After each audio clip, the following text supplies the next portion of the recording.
इसमें आपने big O notation, little O notation, time complexity, ये क्या है? ये बेस है किसी भी मशीन की परफॉर्मेंस को फाइंड करने की, कि उस मशीन में कितना टाइम लगता है। अगर वो मशीन थोड़े से इनपुट के साथ चलेगी तो उसकी आउटपुट, उसका टाइम कितना लगेगा। अगर वो ज्यादा आउटपुट के साथ चलती है तो उसका मैक्सिमम टाइम जो है वो कितना होगा।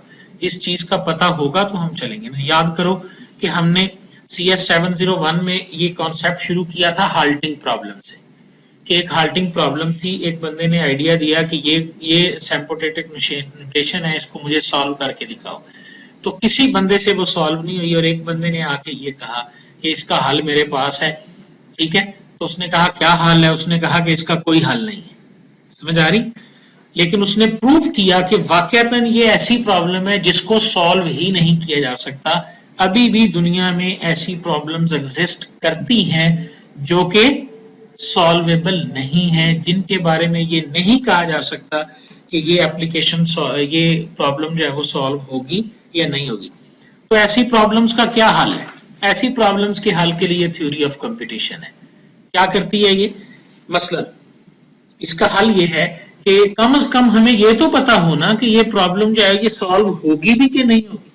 हम एक प्रॉब्लम को सॉल्व करने के लिए लगे रहें और हमें पता चले कि ये प्रॉब्लम जो है ये सॉल्व होनी नहीं है।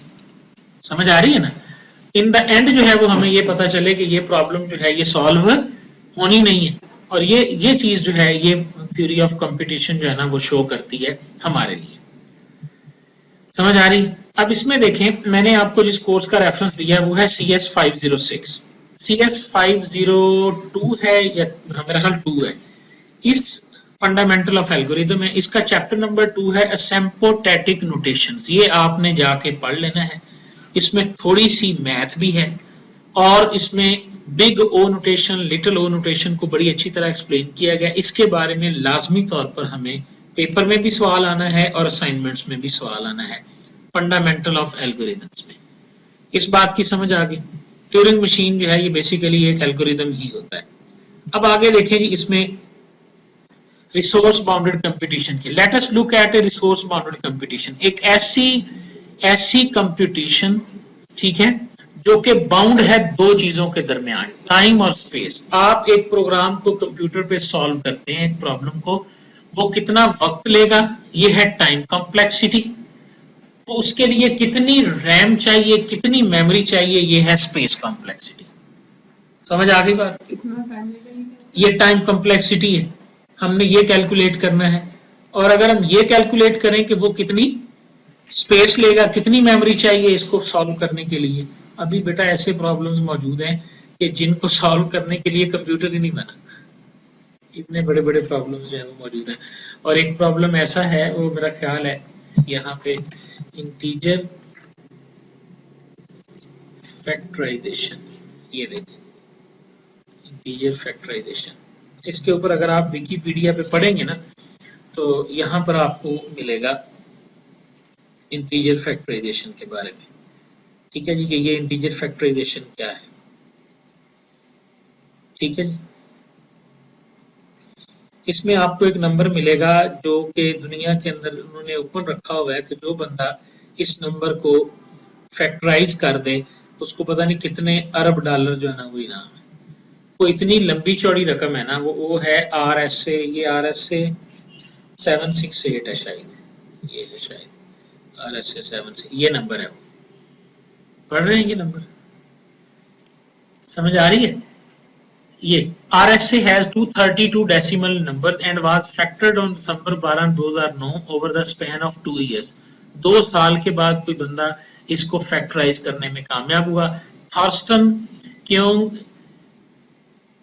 पीटर, ठीक है, उसने जो है वो RSA 768 को ब्रेकअप किया था 2 साल की मेहनत के बाद। सिर्फ उसने 2 हिस्सों की जरब में लिख दिया कि ये और ये जरब दें तो ये जवाब आएगा। इसको फैक्टराइज 15 को फैक्टराइज करना हो तो 3 जरब 5 होता है ना 15।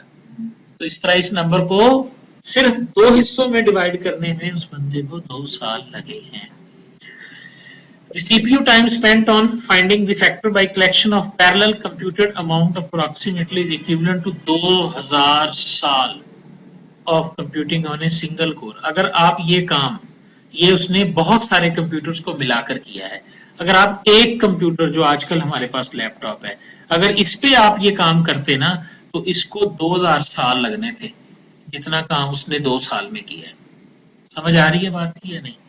इस तरह की कैलकुलेशंस जो है वो थ्योरी ऑफ कंप्यूटेशन और थ्योरी ऑफ कॉम्प्लेक्सिटी के अंदर आती है। क्लियर है? इसी तरह और भी बहुत सारे नंबर्स जो हैं वो मौजूद हैं।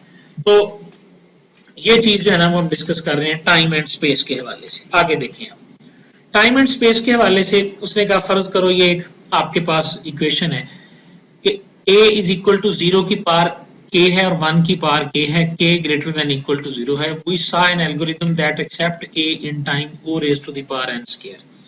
अब ये n स्क्वायर से क्या मुराद है? यहाँ पे हम हमेशा किसी भी एल्गोरिथम के टाइम को जो है ना वो इस तरह शो करते हैं, उसके सामने हम 3 सिंबल लगाएंगे, ठीक है, वो आपको उस चैप्टर में मिलेंगी, उनको हम एसिम्प्टोटिक नोटेशंस कहते हैं। एसिम्प्टोटिक नोटेशन,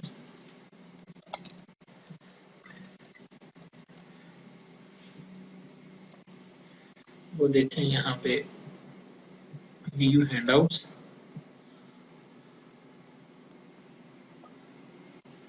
ओके जी, CS502 CS502 मुझे लग रहा है मिल ही गया, ठीक है जी।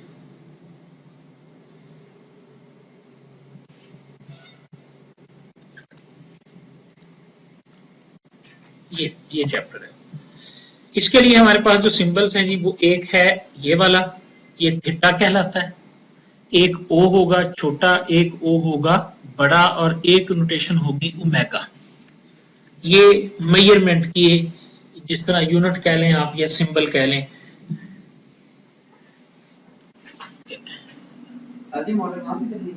मोटर का नहीं मुझे पता, बिल्कुल नहीं आइडिया। अच्छा जी ठीक है, ये सिंबल्स हैं, ये क्या करते हैं, इनकी क्या डेफिनेशन है इस चैप्टर में लिखी हुई है, सारी पढ़नी है और देखना है कि जब थीटा ऑफ एन कैलकुलेट करना हो तो किस तरह सवाल हल करना है, जब ओमेगा करना होगा तो किस तरह करना है। फर्क बहुत थोड़ा सा है, फर्क मैं समझा देता हूँ। देखो फर्ज करो आपने थीटा करना है, तो थीटा में आप देखें कि आपके पास 0 इधर है, C1 एक फंक्शन, देखो f ऑफ n जो है ये सेंटर में है, C1 ऑफ gn लेफ्ट पे है, C2 ऑफ gn जो है वो राइट पे है। समझ आ रही है? अच्छा, अब जब आप दूसरा कोई यूज करेंगे, ये आगे क्या हो रहा है इसको भूल जाएं आप, ये आप पढ़ेंगे तो आपको समझ आ जाएगी कि एसिम्प्टोटिक नोटेशन में क्या फर्क है। जो दूसरी आई है देखें O वाली, O में क्या हुआ कि आपका वो C1 ऑफ G जो था वो गायब हो गया उस इक्वेशन में से। समझ आ रही? अब आप 0 less than f of n है और less than equal to CG of n है, ठीक है। थीटा में क्या था, 0 लेस देन C1 था, C2 था, दरमियान में आपका गिवन फंक्शन था, ये हो गया आपका कौन सा O। और ओमेगा में क्या है देखें, ओमेगा में आपका Fn जो है वो राइट साइड पे चला गया, ठीक है। सिर्फ मैं बता रहा हूं ये फर्क है इसका, ये एक्चुअली क्या है, ये एक्चुअली हकीकतन है क्या, ये इस तरह आप इसको जरा गौर से मेरी तरफ देख के समझे। ये पता क्या है, मिनिमम टाइम और मैक्सिमम टाइम। मसलन आपका जो एल्गोरिदम है, आपका जो कंप्यूटर है, आपकी जो मशीन है, इस एल्गोरिदम के लिए कम से कम टाइम क्या होगा, वो थीटा मेजर करता है, और ज्यादा से ज्यादा टाइम क्या होगा, वो बिग ओमेगा मेजर करता है। ये ग्राफ देखें, इससे आपको समझ आ जाएगी। ये देखिएगा जरा, ये देख रहे हैं ना, ये आपका फंक्शन है जो व्हाइट कलर का है, ये आपका थीटे की लाइन है और ये आपके बिग ओमेगा की लाइन है। अब आप इस ग्राफ को जितना मर्जी बढ़ा लें, ये सफेद लाइन इनके दरमियान में रहेगी, ना इससे बाहर जा सकती है ना इससे नीचे आ सकती है। तो जी ऐसे ही है या नहीं, समझते हैं ग्राफ को थोड़ा बहुत कि नहीं? इसको जितना मर्जी ऊपर को बढ़ा लें, जी समझ आ रही है बात? ठीक है ना। ये मिनिमम होगा थीटा ओमेगा से, लोअर बाउंड उसको कहते हैं, आपने ये लफ्ज पहले पढ़े हुए लोअर बाउंड और अपर बाउंड के हिसाब से। लोअर बाउंड क्या है कि ये कितने कम से कम टाइम में होगा, अपर बाउंड ये होगा। ये हमारे पास होगी टाइम कम्प्लेक्सिटी। टाइम कम्प्लेक्सिटी में मैथ इन्वॉल्व है और वो मैथ आपको एसिम्प्टोटिक नोटेशन की विद एग्जांपल्स इस चैप्टर में से मिलेगी जो आपने पढ़नी। ये सारा काम हम करते क्यों है, ठीक है, वो इस लेक्चर में आ गया। अब उसने लिखा ओ एन स्क्वायर, तो इसका इससे क्या मुराद है कि ये वाला जो फंक्शन है या ये जो एल्गोरिदम है ये ज्यादा से ज्यादा कितना टाइम लेगा, n की पावर 2। मतलब आपके पास अगर n 1 लाख है, अगर आप 1 लाख रकमें दोगे तो 1 लाख की पावर 2 ले लो, उससे ज्यादा टाइम ये नहीं ले सकता चाहे जितना मर्जी कमजोर प्रोसेसर है। समझ आ रही है बात? अच्छा, बिग ओ नोटेशन को उसने बता दिया कि किस तरह से करना है। अब ये यहाँ पे उसने एक्सप्लेन जरूर किया हुआ है, ये डेफिनेशंस आपने याद करनी है। पेपर में वो बाज़ औक़ात ये कह देता है कि डिफाइन बिग ओ नोटेशन, ठीक है। ये चाहे आप वो सिंपोटेटिक नोटेशन वाली डेफिनेशन याद कर लें, चाहे ये वाली याद, ये वही लिखा हुआ, गौर से देख लें। ओ कहता है कि फर्ज करो एफ और जी दो फंक्शन हैं, कहां से, नेचुरल नंबर में से, और ये इंप्लाई करते हैं रियल नंबर्स को, ठीक है। एफ ऑफ एन इस तरह है कि अगर हम इसको हासिल करें ओ जी ऑफ एन से, और से पढ़ें इसको, फंक्शन की जुबान में ये कहते हैं कि जी ऑफ एन की जो भी रिजल्ट आएगा उसमें जो वैल्यू पुट करेंगे आपको एफ ऑफ एन मिलेगा ही मिलेगा। इससे ये रिलेशन है, लेकिन इनका रिलेशन किस तरह है कि एफ ऑफ एन हमेशा छोटा रहेगा किससे, सी जी ऑफ एन से। सी यहाँ पे एक कांस्टेंट है, कोई भी, 1 हो सकता है, 2 हो सकता है, लाख हो सकता है, 5 लाख हो सकता है, 10 लाख, और जी ऑफ एन जब भी आप जरूरत देंगे ये इससे छोटा रहेगा। ये डेफिनेशन होगी बिग ओ की, ये अच्छे तरीके से डिफाइन की गई है यहाँ पे, और एग्जांपल भी दी हुई है, ठीक है, सिंपोटेटिक नोटेशन में।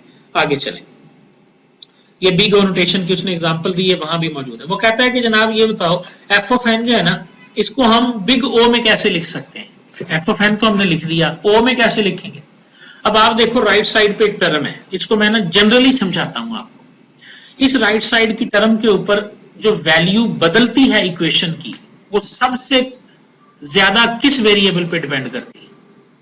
मिसाल के तौर पे एन को रखो आप 10,000, ठीक है, एन को 10,000 रखो, तो यहां तो एन का स्क्वायर है, असल फर्क यहां पड़ना है जहां 10 एन की पावर 4 है। असल यानी इसको पता क्या कहते हैं, इधर मेरी तरफ देखें, डोमिनेटिंग टर्म कौन सी है। डोमिनेट, इस पूरी इक्वेशन में वो टर्म कौन सी है जिसका जवाब सबसे बड़ा होता है, तो वो डोमिनेट कौन करती होती है, जिसकी पावर ज्यादा होती है। तो अगर मैं इस इक्वेशन को ओ के लिए लिखूं ना, तो ये इक्वेशन ओ n4 पे ट्रू आती है। अच्छा, 4 से ऊपर जिसके लिए मर्जी कर दो ये ट्रू है। F of n is equal to big O n4, ये भी ट्रू है। बिग ओ n5 ये भी ट्रू है। बिग ओ n3 जो है ये ट्रू नहीं है। क्यों ट्रू नहीं है? क्योंकि इसमें n4 भी मौजूद है, इसलिए हम, अच्छा, सैम्पोटेटिक का मतलब होता है अंदाजा, उर्दू में समझा रहा हूं। सैम्पोटेटिक से मुराद क्या है, अंदाजन, ठीक है। ये फंक्शन अंदाजन यहां तक जाएगा। अब अंदाजन क्या होता है, अंदाजन में गलत नहीं होना चाहिए, अंदाजा भी किसी, तो जब उसने लिख दिया ना कि एफ ऑफ एन हमेशा बिग ओ n4 रहेगा, तो इससे क्या मुराद है कि जो मर्जी कर लो आप, इसकी इक्वेशन कभी भी ओ से कम नहीं आएगी। मैं इसको छोटा सा सॉल्व करके दिखाता हूं। मैं n2 की जगह भी n4 लगा देता हूं, 13 के साथ भी n4 लगा देता हूं, ठीक है। गौर से देखिएगा इसको, 13n की 4 जमा 7n की 4 जमा 13n की 4। समझ आ रही है? मैंने रकम बढ़ाई है या कम की है? बढ़ाई है ना। n2 की जगह मैंने n4 कर दिया, जहां n था ही नहीं वहां भी मैंने n4 कर दिया, तो फर्क क्या पड़ा, 13 और 7 20 हो जाएंगे, 20 और 13 कितने हो जाएंगे, 33। तो जवाब क्या आ जाएगा, 33n की ताकत 4, 33। तो जवाब किस में आया, n की 4 में आया कि नहीं। अगर हम मैक्सिमम हद क्रॉस कर जाएं तो हम 33n की 4 से बाहर कभी नहीं जा सकते। तो वो चीज आ गई ना, C G of N, C G of N. तो सी क्या बना यहां पे, 33। ये फंक्शन जितनी, अब आप एक ना छोटी सी मिसाल करके देखो, यहां लिखो, मैं इसको प्रूव करता हूं। एग्जाम्पल सॉल्व करो। F of n is equal to 13n की पावर 4 जमा 7n की 2 जमा 13, 13n की पावर 4 जमा 7n की 2 जमा 13, n को 2 रखो, ठीक है, 13 तो 2 दूनी 4 हो गया, ठीक है, जमा 7, नहीं 2 दूनी 4 नहीं, n की 4 है तो 2 2 4 4 8 16, 16 हो गया, 7 इंटू 4 हो गया, ठीक हो गया। और ये इसको मल्टीप्लाई करके देखो, 16 को 13 से मल्टीप्लाई करो, हाँ जी, 16 ज़रब 13 जी, 16 ज़रब 13 बन गया ये 208 जमा 28 जमा 13 कितना बन गया जी जवाब जरा देखो, जमा 28 जमा 13 कितना आया जी 249, 249 जवाब आ गया। क्यों जी ठीक है, हमने क्या रखा है एन को 2। अब 33 एन की 4 के अंदर 2 की वैल्यू रखो, 33 हमने यही बनाई है ना इक्वेशन, 33 एन की 4 रखो जरा एन की वैल्यू, तो 33 ज़रब 16, ये जवाब हमेशा बड़ा है 528 आया। 33 के अंदर जब 2 की ताकत 4 रखेंगे तो 4 4 16 आ जाएगा ना, तो 33 इंटू 16 कितना आया 528 आया। तो जवाब हमारा ठीक है या नहीं? F of N c of उससे छोटा है ना ओ एन 4 से, ये देखो ना ये 200, अब हमने इसमें एन को 2 रखा कितना आया, तो ये एन की 4 वाली इक्वेशन से तो छोटा ही रहेगा। अब जितना मर्जी एन आप रखते जाओ, 33 एन की 4 से इसका जवाब हमेशा छोटा ही रहेगा। जरा पिछली स्लाइड देखो ना, पिछली स्लाइड में क्या क्या क्या आए हैं, तारीफ क्या करके आए, एफ ऑफ एन हमेशा छोटा रहेगा किससे, किसी एक कांस्टेंट और जी ऑफ एन से। समझ आ रही? हमने जी ऑफ एन क्या बनाया एन की 4 और कांस्टेंट क्या है 33। तो इसका मतलब क्या है बेटा कि जो ये देखो, इसका मतलब ये है कि 13 एन की ताकत 4 जमा 7 एन की 2 जमा 13 हमेशा छोटी रहेगी 33 एन की ताकत 4 से। तो 33 एन की 4 क्या है, बिग ओ नोटेशन है, बिग ओ फंक्शन है किस इक्वेशन के लिए, इसके लिए। पेपर में सवाल आता होता है कि इसको बिग ओ में तब्दील करो, समझ आ रही है, या स्मॉल ओ में तब्दील करो या थीटा में तब्दील करो। ठीक है जी, ये पता चल गया किस तरह किया हमने। सिंपल क्या किया, जो उसमें सबसे बड़ी टर्म है ना, बाकी सबके साथ वो लगा के जमा कर दो, आपके पास एक कांस्टेंट भी आ गया और आपके पास एन की वैल्यू भी आ गई। अच्छा, इसी तरह उसने ये मिसाल दी है, ये उसने बिग ओ में जरा लॉग की एग्जांपल दे दी है, तो है ये मैथ ही और लॉग ही। ठीक है, इस तरह की एग्जांपल्स को नहीं छोड़ना, ये पेपर में आ जाती हैं। F of n is equal to log b n, log b n को हम इस तरह लिख सकते हैं, तो फिर उसने वैल्यू जमा करके बता दी है कि इसका ओ क्या बनेगा। अगर आपके पास लॉग बी की पावर एन हो तो ये कौन से फंक्शन में जाएगी, ओ एन लॉग एन से हमेशा छोटा रहेगा। जिस तरह वहां हमने 33 का नहीं निकाला, यहाँ पे ये आ गया कि ये इससे हमेशा छोटा रहेगा। ठीक है जी, ये बिग ओ है। इसी तरह बिग ओ की और मिसाल दी उसने, बिग ओ ऑफ एन, यहाँ पे जो ओ है इससे मुराद है स्मॉल ओ, तो उस ओ ऑफ एन को हम तब्दील कर देते हैं सी ऑफ एन में, तो ये हमेशा 2 की ताकत सी एन से हमेशा छोटा रहेगा। ये सारी एग्जांपल्स हैं जितनी भी है, और मकसद वही कि एक फंक्शन गिवन है, दूसरा किस तरह आपने निकालना है, और उसमें आपने एक कांस्टेंट इन्वॉल्व कर देना और एन की वैल्यू दे देनी है बस। ये लिटिल ओ आ गया। लिटिल ओ की डेफिनेशन क्या है देखिए, लिटिल ओ को वहां पे भी डिफाइन किया होगा, यहाँ पे भी, ये डेफिनेशन भी इसकी याद कर लेनी है, और उसके बाद इसकी इक्वेशन जो है ना वो आपके पास ये बन गई है कि ये इक्वल टू 0 रहेगा हमेशा। F of n is equal to g of n, ये लेस देन वैल्यू में आएगा, ये बड़ी वैल्यू, वहां पर क्या था less than equal O of n, यहां पर क्या होगा कि एफ ऑफ एन की वो कौन सा फंक्शन है जिससे ये हमेशा ही बड़ा रहेगा, ये निकालना है। वहां हमने क्या निकाला था 33 एन की 4 ना, और 33 एन की 4 से वो इक्वेशन हमेशा छोटी रहेगी। लिटिल ओ में क्या निकालना है, ऐसी इक्वेशन जो हमेशा उससे बड़ी ही रहेगी, कभी उससे छोटा नहीं होगा। नहीं समझ आई? देखो ना, हमने लिखा है कि f of n less than रहेगा किससे, ओ बिग ओ एन से। जब हम लिटिल ओ की बात करेंगे तो लिटिल ओ लेफ्ट साइड पे आ जाएगा किसके, एफ ऑफ एन के। यानी ऐसा फंक्शन ढूंढो जिसकी कीमत हमेशा एफ ऑफ एन वाली इक्वेशन से छोटी रहे, वो फिर उसका लोअर बाउंड बन जाएगा ना। बड़ा बाउंड हमने कैलकुलेट कर लिया ना, इधर वाला भी कैलकुलेट कर लेंगे तो हमारा एल्गोरिदम का एनालिसिस पूरा हो गया। हम कह सकते हैं ये एल्गोरिदम हमेशा इस और इसके दरमियान रहेगा, इससे बाहर जाएगा ही। ठीक है जी, ये उसने नीचे लिटिल ओ की कुछ चीजें बताई। मसलन उसने कहा अगर जिस तरह वहां बताया ना कि एन की ताकत 4 4 4 हो तो वो ओ की एन 4 में ही रहता है, इसी तरह यहां बता रहा है वो अगर एन अंडर रूट हो तो ये हमेशा एन से छोटा ही, एन अंडर रूट हमेशा एन से छोटा होता है। देखो ना जरा, आप 10 है, 10 का अंडर रूट लोगे तो वो क्या होगा, छोटा ही होगा। इसी तरह n is equal to O n log log n, n log n जो है ये o से छोटा होगा, n की पावर 2 हमेशा o n की 3 से छोटी ही होगी। इस तरह करके आप इसमें वैल्यू देखो ना, n2 का अगर बिग O निकालना हो तो क्या जवाब आएगा, बिग ओ, ठीक है ना, यहाँ पे हम स्मॉल ओ की बात कर रहे हैं, तो बिग ओ और स्मॉल ओ में ये फर्क है। अब इसकी इक्वेशन भी उसने कोई ना कोई यहाँ पे दी होगी, इसकी एग्जांपल्स उसमें सिंपैथेटिक नोटेशन में मौजूद है। ये लिटिल ओ नोटेशन हो गई। अब ये दोनों चीजें समझा के उसने बिग ओ और लिटिल ओ, ये वो चीज समझाना चाहता है टाइम कम्प्लेक्सिटी क्या होती है। कहता है time complexity classes let Tn belongs to n is a function define time complexity time of t of n। क्या मतलब कि t of n का टाइम से मुराद ये है l is decidable by o raised to the power tn time Turing machine। इसको जरा ध्यान, हम पढ़ते आ रहे हैं ट्यूरिंग मशीन को, ठीक है, हम कहते हैं हर प्रॉब्लम को सॉल्व करने की एक मशीन होती है। पढ़ा है या नहीं पढ़ा? पढ़ा है ना। फिर हमने अब टाइम किस तरह मेजर करना है, ओ की एन में या लिटिल ओ की एन में या मेगा ओ की एन में, ये भी पढ़ लिया हमने। अब हम अगर कहना चाहते हैं कि इस मशीन का टाइम क्या है तो हम क्या कहेंगे, omega n, theta n, big O n, ये एन की 2 या एन की 4। इसी तरह ट्यूरिंग मशीन का बताएंगे ना बेटा, तो किसी ट्यूरिंग मशीन का टाइम किस तरह कैलकुलेट होगा, ये उसकी डेफिनेशन है। किसी ट्यूरिंग मशीन का टाइम हम कैसे लिखेंगे, टाइम बड़ा इनटू टी ऑफ एन। तो वो टी ऑफ एन क्या होगा, टी ऑफ एन से क्या मुराद है कि टी ऑफ एन से मुराद वो टाइम जो एक लैंग्वेज को डिसाइड होने में लगता है।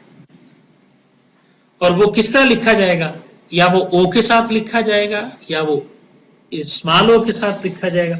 अगर उसने टाइम मांगा है बिग ओ का तो फिर बिग ओ के साथ लिखा जाएगा, स्मॉल का। इस स्टेटमेंट की समझ आ गई कि क्या लिखा हुआ? देखो हर ट्यूरिंग डिसाइडेबल, तो हमने पहले बात किया कि डिसाइडेबल है या नहीं है। अब हमने बताना कितने टाइम में डिसाइडेबल है। तो कोई भी ट्यूरिंग मशीन किसी लैंग्वेज को जितने टाइम में डिसाइड करती है वो उस ट्यूरिंग मशीन की टाइम कॉम्प्लेक्सिटी है। और टाइम कॉम्प्लेक्सिटी को एग्जैक्टली मेजर करना पॉसिबल नहीं है, इसलिए हम उसको सिंपैथेटिकली नोटेशन में करते हैं। हम उसको ओ टी एन या स्मॉल ओ या बिग ओ या ओमेगा या थीटा के जरिए रिप्रेजेंट करते हैं। एग्जैक्टली नहीं बताया जा सकता कि किसी एल्गोरिथम का क्या टाइम है। क्यों नहीं बताया जा सकता? क्योंकि किसी प्रोसेसर की क्या स्पीड है, किसी प्रोसेसर की क्या स्पीड है, किसी प्रोसेसर की क्या स्पीड है, समझ आई ना। तो हम कैसे बता देंगे, हम एक जनरल आइडिया बता देंगे। अगर हम किसी का एन की पावर उसमें डिपेंड कर रही होगी, ये उसने बाकी चीजें बता दी। सो फार टाइम ऑफ एन से क्या मुराद है, set of all languages linear time. अब टाइम ऑफ एन से क्या मुराद है, अब ये डिफाइन कर रहा है। टाइम ऑफ एन से मुराद वो तमाम लैंग्वेजेस जो एन टाइम में सॉल्व हो जाती है। एन टाइम से क्या मुराद, अगर 1 लाख इनपुट है तो 1 लाख सेकंड में, ठीक है। अगर 1 लाख सेकंड कह लो, 1 लाख नैनो सेकंड कह लो, 1 लाख माइक्रो सेकंड कह लो, यानी वो एन तक ही रहती है। अब सेकंड को भूल जाओ आप, ये टाइम ऑफ एन है। समझ आ गई? अच्छा, टाइम ऑफ एन स्क्वायर से क्या मुराद है कि अगर 10 हैं तो टाइम लगेगा 10 × 10 100। अगर 100 है तो कितना लगेगा, 100 × 100 10,000। और अगर 10,000 होंगे तो टाइम कितना लगेगा। इसका क्या मतलब है, जैसे जैसे एन बड़ा होता जाएगा मशीन वैसे वैसे डेड होती चली जाएगी, वैसे वैसे टाइम जो है वो बढ़ता चला जाएगा। तो अच्छा एल्गोरिथम वो होता है जो लीनियर टाइम में हो, एक्सपोनेंशियल में ना हो। समझ आ रही है? ये भी उस चैप्टर में आपको मिलेगा कि एक एफिशिएंट एल्गोरिथम कौन सा है, जो लीनियर में रहे या लॉग में रहे, जो पावर में ना जाए किसी तरह। अभी तो ऐसे भी दुनिया में एल्गोरिथम है जिसके एन पावर में चला जाता है। ये तो एन की पावर है ना। अगर 1 लाख होगा तो 1 लाख पावर, अगर हम 2 की कैलकुलेट करनी शुरू कर दें तो कहां गई? अगर कोई एल्गोरिथम 2 की पावर एन है, आएंगे ऐसे एल्गोरिथम, हम पढ़ेंगे। यानी एक्सपोनेंशियल में, पावर में नहीं होना चाहिए। अब ये देखो उसने क्या लिखा, उसने कहा कि आवर फर्स्ट एल्गोरिथम जो है ना वो है टाइम एन की पावर 2।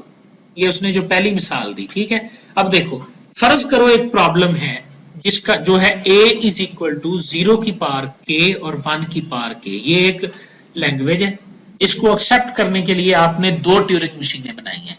एक में आपने कोई लॉजिक बनाई है, दूसरे में आपने कोई लॉजिक बनाई है। समझ आ रही है? अब ध्यान से सुन लेना ये बात। जो आपकी पहली ट्यूरिंग मशीन है आप उसको पहला एल्गोरिथम कहते हो, जो आपकी दूसरी ट्यूरिंग मशीन है उसको आप बेसिकली ट्यूरिंग मशीन क्या सेट ऑफ स्टेप्स ही होते हैं, ये समझ आ गई ना। अब एक एल्गोरिदम वो है जो n स्क्वायर में जाके सॉल्व करता है, एक वो है जो n log n में जाके सेव करता है, समझ आ रही है। तो इनमें से अच्छा कौन सा है, n log n वाला, क्योंकि आप n की वैल्यू रख के देखो ना, आप 10 की वैल्यू रखो तो 10 दाया 100 हो गया, आप n log n में 10 की वैल्यू लेके देखो, कैलकुलेटर से कैलकुलेट करोगे 10 ज़रब log 10, तो ये वैल्यू कितनी बनेगी, log 10 किसके बराबर होता है, 1 के बराबर होता है, शायद ये 1 के तो नहीं होता है, log 10 जो है पता नहीं, हाँ इसमें क्या, हाँ इसमें होगा कैलकुलेटर, ठीक है जी। इसको हमने किया साइंटिफिक, ठीक है जी। हमने कहा 10 ज़रब log log log किधर है, हाँ जी ये log 10 ही उसने ले लिया, इक्वल टू 10 आ गया, log 10 10 के बराबर है। लेकिन log 15 तो 15 1 के बराबर नहीं होगा ना, log जब हम 15 ले, तो जैसे जैसे n बढ़ता जाएगा वहां डेवलप वहां पावर में, तो कौन सा एल्गोरिदम अच्छा है, ये वाला। तो इसका क्या मतलब है, ये एल्गोरिदम चाहे जितना मर्जी वर्स्ट केस आ जाए, इससे हमेशा छोटा ही रहेगा। तो यही चीज हम टाइम कॉम्प्लेक्सिटी में फाइंड कर रहे हैं। तो इसका क्या मतलब हुआ, what will happen if we allow ourselves to have a two tape Turing machine, can we have a faster Turing machine. अब वो ट्यूरिंग मशीन कहता है अगर हम एक प्रॉब्लम को 2 टेप पे करें तो क्या उससे कोई बेहतरी होती है, ये उसने बता दिया। उसी 0 1 की स्ट्रिंग है, ये वही लैंग्वेज है जो पहले हमने पढ़ी थी, 0 की पावर भी n और 1 की पावर भी n, यानी उसमें वो उसको उसने एक एल्गोरिदम उसका ये लिखा है ट्यूरिंग मशीन, दूसरी ट्यूरिंग मशीन उसने ये लिखी है, आंसर इज नो। अब उसका अब ये सवाल पेपर में आ सकता है, प्रूव दैट, ये देखो ना यहीं से वो क्वेश्चन आ सकता है, prove that a two tape Turing machine can perform faster और लेस, तो ये इसका आंसर है, ये आ गया। देखो जी, can we design a tape one tape Turing machine that accept n log n preferably linear time, ठीक है, द आंसर इज नो। अब इसी तरह उसने टाइम कॉम्प्लेक्सिटी ओ n के साथ बताई है, टू टेप में ओ n है, सिंगल टेप में करते हैं तो n स्क्वायर है। तो ये इसी तरह उसने टाइम कॉम्प्लेक्सिटी को बताना शुरू कर दिया। Thus the definition of time it changes if we talk about one tape, two tape and so। इससे क्या मुराद है, आपके पास एक लैंग्वेज है, अगर आप उसको सिंगल टेप ट्यूरिंग मशीन पे लगाते हो तो उसकी टाइम कॉम्प्लेक्सिटी और होगी, 2 टेप पे करोगे तो टाइम कॉम्प्लेक्सिटी बदल जाएगी, 3 टेप पे करोगे तो टाइम कॉम्प्लेक्सिटी बदल जाएगी, जैसा कि मैंने आपको आरएसए की एग्जांपल बताई है पहले, कि आरएसए वाला जो था जो आरएसए का था, जो एक मिनट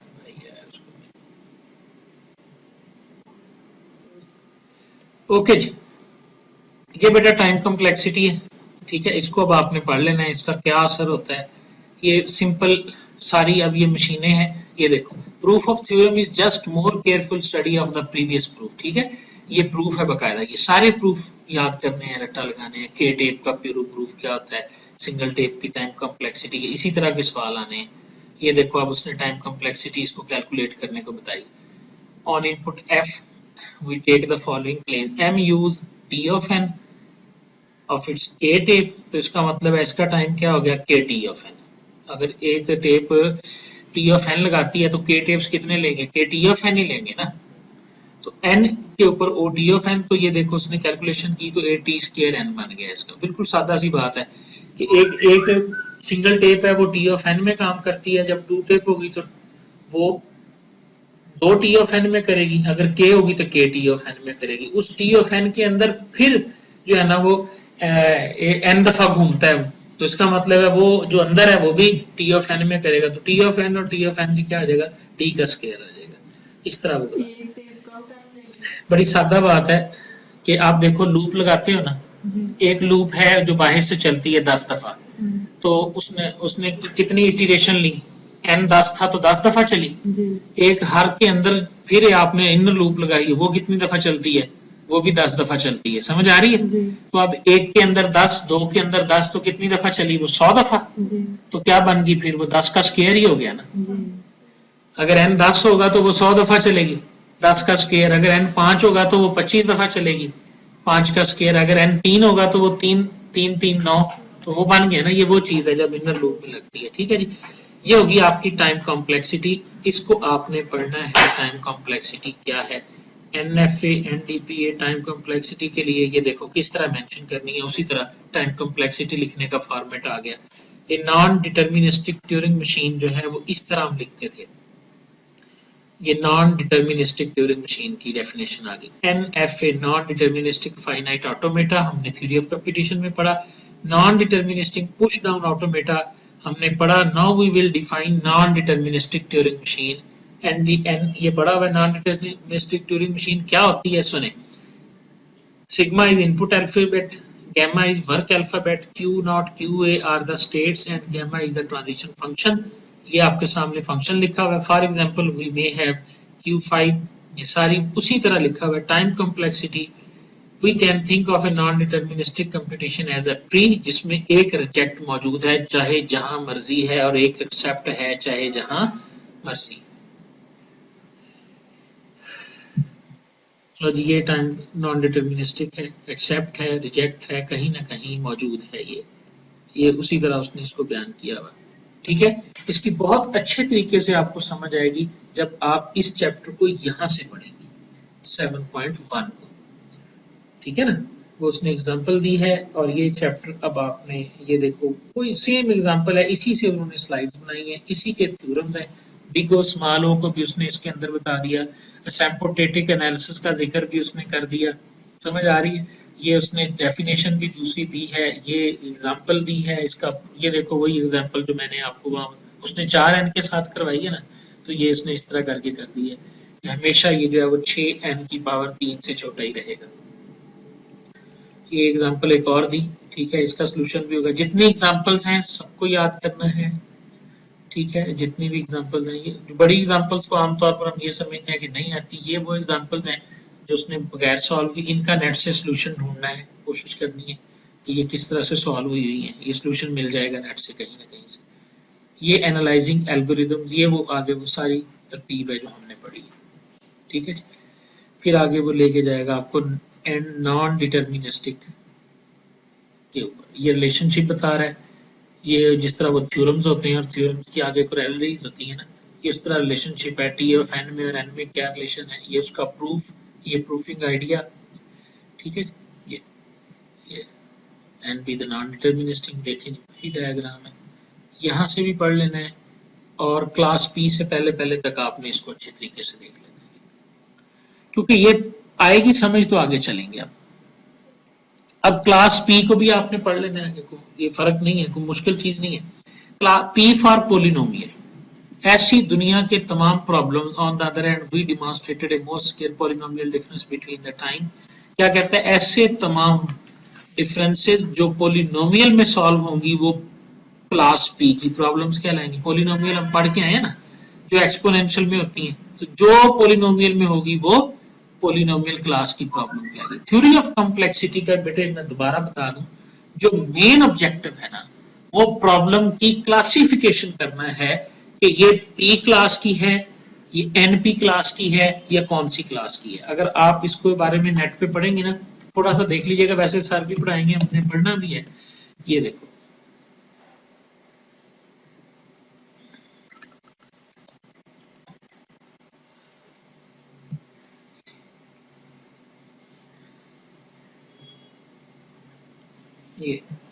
ये पी, ठीक है, ये असल में ये चीज है। पी जो है ये कंटेन करती है एनपी के अंदर, एनपी कंटेन करती है पी स्पेस के अंदर, पी स्पेस कंटेन करती है एक्सपी टाइम के अंदर। ये तमाम क्लासेस हैं डिफरेंट। और प्रॉब्लम इसमें क्या है, ये प्रॉब्लम हल होगी, ये हल नहीं होगी, ये हल होगी तो इतने टाइम में होगी, ये हल होगी तो इतने टाइम में होगी। ठीक है, कुछ प्रॉब्लम्स हमारे पास पी नेचर की हैं, कुछ प्रॉब्लम्स एनपी नेचर की हैं, कुछ पी स्पेस नेचर की हैं, कुछ एक्सपोनेंशियल टाइम नोटेशन की कुछ प्रॉब्लम्स हमारे पास मौजूद हैं। अगर हमें ये पता चल जाए ना कि ये प्रॉब्लम इस क्लास की है, तो फिर हम उसके हिसाब से, जैसे फैक्टराइजेशन की प्रॉब्लम का पता है उनको कि ये एन टाइम में हल होनी है कि एन स्क्वायर में हल होनी है, इसलिए उसने क्या किया, उसने 2000 साल में जो काम होना था उसके लिए क्या किया, एक 2 गीगाहर्ट्ज के प्रोसेसर में 2000 साल में हो रहा था, ठीक है। अगर वो 2000 प्रोसेसर लगा देगा तो टाइम कितना बच जाएगा, 1 साल। तो यही उसने किया, उसने पैरेलल कंप्यूटर चला के उनके ऊपर उस प्रॉब्लम को फेंका, तो वो 2 साल के अंदर जो है ना वो सॉल्व हो गया। मुसलसल चले थे वो कंप्यूटर 2 साल, तब जाके वो एक हिंसा जो है नहीं, उन्होंने क्या खराब बना दिया। और उस पर बहुत बड़ा इनाम है, बहुत बड़ा इनाम है, आपकी सोच से भी ज्यादा जितना बड़ा इनाम उस पर रखा होता है। तो उसने 2-2.5 साल इतने रिसोर्सेज लगाए, तो ये और उससे फिर आगे ना वो बहुत सारी क्लासेस आगे चलती है, समझ आ रही है। अब हमारी 7, 8, 9 ध्यान से सुन लें। टाइम कॉम्प्लेक्सिटी को मेजर करना, कैलकुलेट करना, फिर इसी तरह स्पेस कॉम्प्लेक्सिटी को मेजर करना और कैलकुलेट करना, और वही प्रॉब्लम्स और theorems from the book exercise and solutions and examples, यही हमारा पेपर होता है लास्ट में। टाइम कॉम्प्लेक्सिटी की समझ आ गई। किसी भी प्रॉब्लम सॉल्व करने में जो मैक्सिमम टाइम है उसकी कैलकुलेशन के रिलेटेड जितनी भी साइंस है, दैट इज टाइम कॉम्प्लेक्सिटी, ठीक है। स्पेस कॉम्प्लेक्सिटी, उसकी स्पेस रिक्वायरमेंट क्या है। आमतौर पर हम स्पेस को नहीं, क्योंकि स्पेस अब मेमोरी इतनी बड़ी हो गई है कि अनलिमिटेड हो सकती है मेमोरी, इसलिए मेमोरी की बाउंडेज को इतना नहीं समझते। लेकिन फिर भी कुछ प्रॉब्लम ऐसी हैं जिनको सॉल्व करने के लिए अभी भी मेमोरी को लिमिटलाइज किया जा सकता है, और बहुत ज्यादा। तो वो फिर ऐसी प्रॉब्लम जो है ना वो स्पेस प्रॉब्लम ही कहलाती है, कि ये सॉल्व नहीं हो सकती क्योंकि स्पेस मौजूद ही नहीं। समझ आ गई बात, क्लियर है, ये कॉन्सेप्ट क्लियर हो गया बेटा। अब आपने इसको 7 चैप्टर को मैक्सिमम पढ़ लेना है। कोई भी क्वेश्चन हो तो नेक्स्ट टाइम सिर्फ इसके, मैं 7 को कंप्लीट पढ़ के आऊंगा, वो 24 तक बने, 25 तक बने या 30 तक बने, समझ आ रही है। नेक्स्ट मंडे को इंशाल्लाह हमारी क्लास होगी, ठीक है जी। अब इसके लेक्चर सुनने शुरू कर देंगे। ये शुरू करने हैं आपने 21 से, 21 से नया टॉपिक शुरू होता है। 21 सुने, 22 सुने। अब वो पोजीशन नहीं होगी जो पहले थी कि बिल्कुल हवाओं में चीजें थी, समझ ही नहीं आती थी। बुक पढ़ेंगे, सुनेंगे, ये वाली बात सुनेंगे तो इंशाल्लाह जरूर समझ में आएगा, ठीक है। फिर भी कोई मसला